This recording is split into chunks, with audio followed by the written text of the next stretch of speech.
അപ്പോൾ ഞാനൊരു സംഭവം കാണിക്കാനാണ് വന്നത്. അതെന്താണെന്ന് പറഞ്ഞു കഴിഞ്ഞാൽ, നമ്മുടെ പാവയ്ക്ക അരിഞ്ഞതിന് ശേഷം ഉപ്പും മഞ്ഞൾപ്പൊടിയും കൂടെ ഇട്ട് നന്നായിട്ട് മിക്സ് ചെയ്ത് ഒരു അരിപ്പുള്ളൊരു അരിപ്പയിൽ ഇങ്ങനെ വെച്ചിട്ടുണ്ടായിരുന്നു. അപ്പോൾ അതിൽ നിന്ന് ഊറി വന്ന വെള്ളമാണ് ഞാൻ ഈ കാണിക്കുന്നത്. കണ്ടോ, ഇത് കയ്പുള്ള നീരാണ് ഈ വന്നിരിക്കുന്നത്.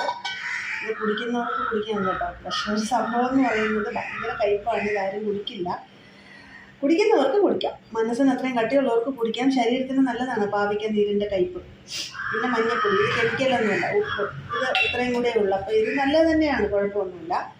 ഈ സാധനമാണ് ഞാൻ എടുത്തിരിക്കുന്നത്. അപ്പം നമുക്ക് ഇത്രയും നീര് ഇതിൽ നിന്ന് കിട്ടിയിട്ടുണ്ട്. അപ്പം നമ്മൾ പാവയ്ക്ക കയ്പുള്ളത് കൊണ്ട് മാക്സിമം ആൾക്കാർക്കും അറിയില്ല, ഒരുപാട് പേർക്ക് അറിയാം. നമ്മളിപ്പം മഞ്ഞൾപ്പൊടിയും ചേർത്ത് ഇങ്ങനെ അരിഞ്ഞ് സെറ്റ് ചെയ്ത് പുരട്ടി ഇങ്ങനെ വച്ചിരിക്കുകയെന്നുണ്ടെങ്കിൽ ഇത്രയും നീര് വരും. അതിനുശേഷം ഒരുപാട് കയ്പ് പോയിട്ടുണ്ടാവും. പിന്നെ അതിനുശേഷം നമ്മൾ അതെ കണ്ടോ, കയ്പ് വലുതായിട്ടില്ല, ചെറിയൊരു കടുപ്പ് വരും. അതിനുശേഷം നമുക്ക്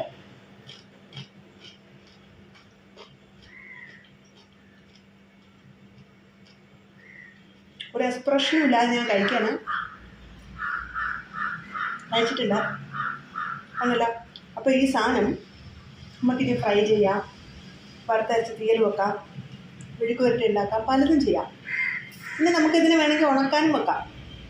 ഇത് ഉണങ്ങിക്കഴിഞ്ഞാൽ നമുക്കിത് ഇങ്ങനെ പ്ലേറ്റിലിട്ടിട്ട് ജസ്റ്റ് വെയിലത്ത് വെച്ച് നമുക്ക് ജസ്റ്റ് ഉണക്കിയെടുത്താൽ എണ്ണയിലിട്ട് പൊരിച്ചെടുക്കാം, മസാലയൊക്കെ ചേർത്തിട്ട്. ഇപ്പം മഞ്ഞൾപ്പൊടി ഉപ്പും മാത്രമേ ചേർത്തിട്ടുള്ളൂ നമ്മൾ. ഇത് ചെറിയ പാവയ്ക്കയാണ്, ഇത് ഇത്രേ വിളയത്തുള്ളൂ. ഇത് പഴുത്തിരിക്കുന്നതാണ്, ഇത് കുരുക്കളൊക്കെ നന്നായിട്ട് പഴുത്ത് ഇരിക്കുന്നതാണ്. ചെറിയ പാവയ്ക്കയാണിത്. ഇതിൽ തന്നെ വിളയാത്ത പാവയ്ക്കയുണ്ട്. അപ്പോൾ സംഭവം കുഞ്ഞു പാവയ്ക്കയാണ്. അത് ഭയങ്കര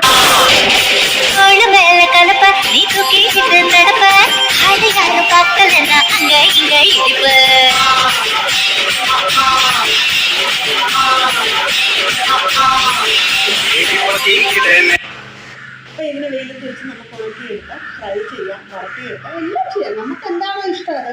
മെഴുക്കുവരട്ടി ഉണ്ടാക്കാം, തേങ്ങ ഇങ്ങനെ അരിഞ്ഞിട്ടിട്ട് നമുക്ക് മെഴുക്കുവരട്ടി ഉണ്ടാക്കാം. അങ്ങനെ പലതരം കറികൾ ഉണ്ടാക്കാൻ പറ്റുന്ന ഒരു സംഭവമാണ്. പാവയ്ക്ക കൊണ്ടാട്ടം ഉണ്ടാക്കാം, പാവയ്ക്ക കൊണ്ട് ഒരുപാട് കറികൾ ഉണ്ടാക്കാം. അറിയുന്നവർക്ക് തോരൻ വെക്കാം, ഒക്കെയും ചെയ്യാം. പക്ഷേ ചെറിയൊരു കയ്പ് ഉണ്ടാവും എന്നുള്ളത് മാത്രമേ ഉള്ളൂ. അത് നമ്മൾ എത്ര പിഴിഞ്ഞെടുത്തെന്ന് പറഞ്ഞാലും അതിന് ചെറിയൊരു കടുപ്പുണ്ടാവും. അതാണ് അതിൻ്റെ ടേസ്റ്റ്.